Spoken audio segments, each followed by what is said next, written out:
culture, on retrouve de la céréale, de la betterave sucrière, de la pomme de terre fécule et du lin textile.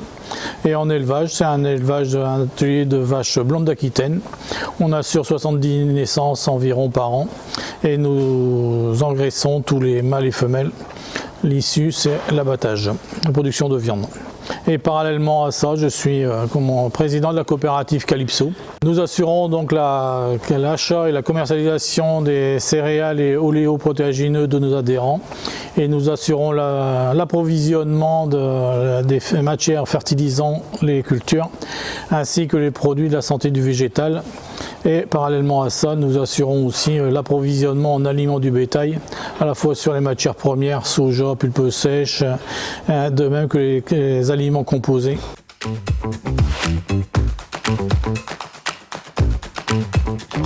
On trouve des prix qui sont rémunérateurs, donc une situation qui est favorable à l'activité d'élevage en production de viande. On peut considérer qu'on a environ 160 à 180% d'augmentation du prix de la viande depuis 4 années. On a un contexte en 2025 qui est plutôt favorable.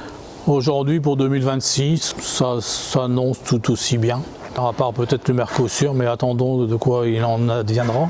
Si on est sur cette pente ascendante, c'est grâce quand même à ce que le hamburger frites a toujours la cote. Donc le haché, c'est lui qui tire le marché et la demande est là. Contrairement à la production animale, le végétal souffre, je veux dire, des cours mondiaux. La céréale est destinée à l'exportation. Et du moment qu'on n'a pas les qualités nécessaires, nous n'avons pas accès au marché de l'exportation. Et 2024, le gros problème qu'il y a eu, c'est les conditions climatiques qu'on avait eues précédemment, particulièrement pluvieuses, ce qui fait que nous avons une baisse significative des volumes et des prix nous n'avions pas la qualité nécessaire à l'exportation. Donc notre blé s'est retrouvé sur le marché alimentation animale qui était particulièrement surchargé, je vais dire. Et ce qui fait que au 31 juin 2025, à la clôture de l'exercice, Calypso, comme d'autres structures de nos collègues, ont conservé des stocks qu'on n'a pas su commercialiser.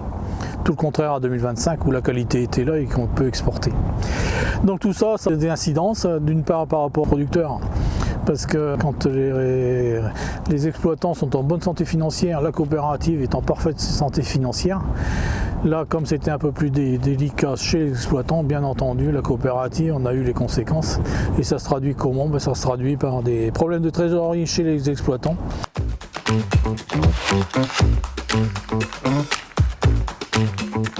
La mise en terre de la récolte se fait principalement à crédit.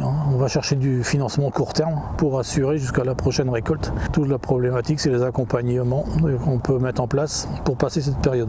Il faut être au plus juste dans la fertilisation et passer le cap 2025 et 2026 parce que l'année, entre autres sur les céréales, ça va être particulier encore pour l'année 2026 et sans oublier que sur la planète, celui qui donne le là du marché céréalier, entre autres pour prendre cet exemple-là, c'est bien la Russie qui en a encore sous le pied et qui fait que s'il n'y a pas d'incidence climatique, leur pays pèse beaucoup sur le marché mondial.